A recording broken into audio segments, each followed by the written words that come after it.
No worries. Always pay it forward. That's my motto, you know? Because at any given moment, one of us could need a helping hand. Like now, you two, total strangers. You know we're short on cash, and then someone just steps out of the blue and helps out in a totally random way, am I right? Mm-hmm. And, you know, it's more than just karma. It's the principle of infinite consequence at work in our lives.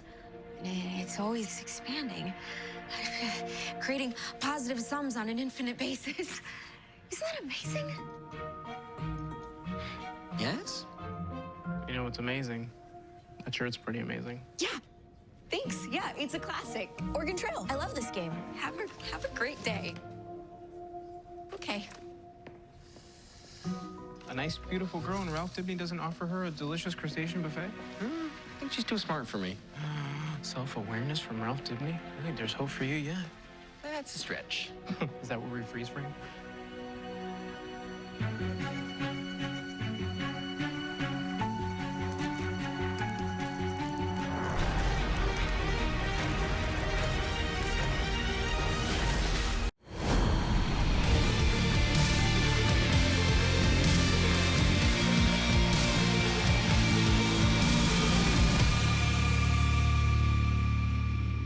Hey guys, Ben here, and welcome back to another video on The Flash Season 4, Episode 11, and today we're going to be doing my review on the episode that aired last night, so if you do go on to enjoy the video, please be sure to leave a thumbs up and subscribe if you're new so you don't miss any DC TV videos later this year. So we're going to be breaking down the major plot points and the things that interest me in the episode, but overall this episode was a very good episode. I really enjoyed it. I thought Ralph was much better than he has been in the past. I actually laughed quite a bit at his comedy in this episode, so I felt like the comedy was more on point than it has been in the first half of the season. But yeah, some really awesome things happened in the episode, and we're not going to be going through this episode chronologically, but we're going to be breaking down the most interesting things. So first off, we have to start with the big scene, and that was the ending scene of the episode. So at CC Jitters, we have Ralph and Cisco, and they're going to pay for some coffee, and then the mystery girl appears. The girl that we met at the wedding, who has been rumored to be Dawn Allen, who has also been rumored to be XS, actually popped up again. So we knew that she was coming back, but obviously if you guys haven't been listening to the news and things like that, you wouldn't know. So that's a massive surprise. And so I feel like this scene definitely confirms that she has a connection with Barry, that she possibly is a speedster, and that I'm most likely saying that she's Dawn Allen. So obviously she's really awkward, and the repeated line of total strangers, because she said that at the wedding and she just said it again here, so we obviously know she was at the wedding and then she was here, and she's just so happened to pop up and talk to Barry's friends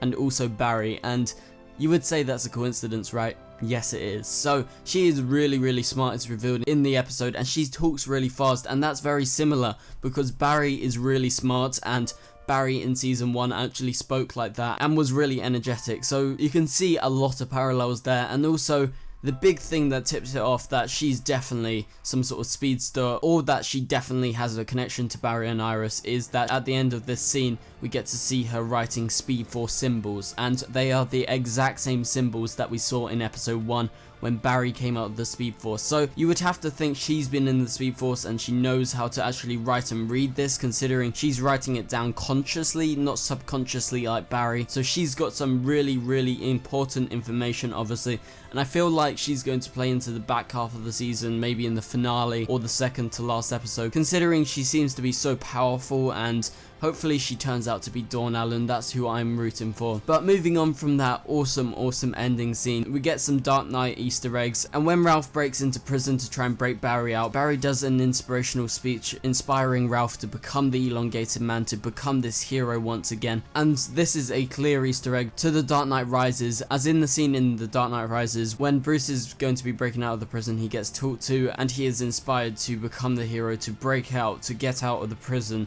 So you can see some clear Easter eggs right there. But the opening prison scene was an awesome scene. We got to see Barry and how he's going to be using his powers throughout his time inside Iron Heights, that he's going to be using it slyly rather than actually making it really bait that he's doing it. So that was an awesome scene. I really enjoyed that opening. I thought it was a great way to start the episode. It was well shot as well and well edited. So in the episode, apart from the Barry stuff and everything else that happens, the main storyline is the Trickster versus Ralph, and obviously Prank's in it. We'll talk more about her in a minute, but we get some examples of Ralph's powers and, you know, his weaknesses. So they do a kryptonite reference because of that acid. I think they called it the Axid. It's a hybrid between acid and Axel Walker, the name of the Trickster. So he made up an acid that is off the charts. So that's one of Ralph's weaknesses. But also Iris visits Barry a couple of times in the episode, and she tells Barry that they're looking for evidence, and that in order for Barry to come out, they're going to have to find a mistake in the DeVoe's case against Barry, and that's going to be how they're probably going to get Barry out of prison, but it's going to take a while. So I think Barry's going to be in the prison for about 3 to 4 episodes, so don't expect too much Flash in Flash costume stuff in the next few episodes. But there was some really awesome scenes in the prison. So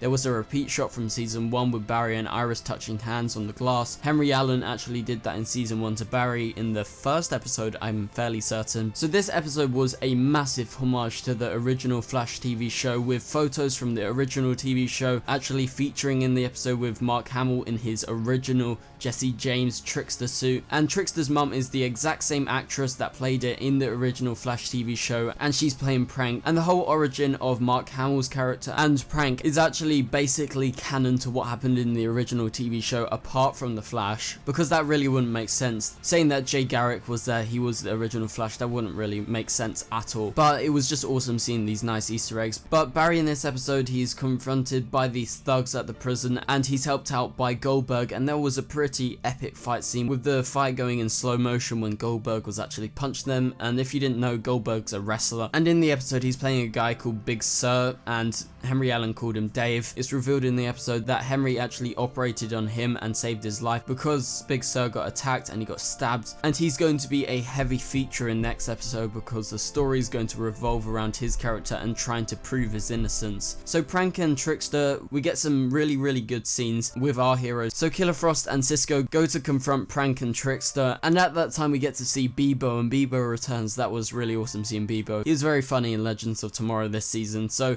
the Killer Frost scene, I love all of these scenes when she becomes Killer Frost, and that every time they have to say something to aggravate her into becoming Killer Frost, and they shouted out her childhood bully, and I love it how they're always in sync, that being Cisco and Harry, with these insults to try and make Caitlin into Killer Frost. But by the end of the episode, the elongated man, he's officially named, he's got his new suit, and he rises and becomes the hero. So that's really it for the episode, but there was some awesome emotional scenes as well, with the West Allen scene where they actually put their hands together through the glass. Barry phases his arm through the glass to actually hold Iris's hand. So overall, this episode was really good. I really enjoyed the ending scene, all the Dark Knight Rises Easter eggs. There was just like 1 or 2 scenes with maybe the acting from Hartley Sawyer was just a bit down, but apart from that, really good episode. So anyway guys, thank you guys so much for watching, and I'll see you guys later. Goodbye.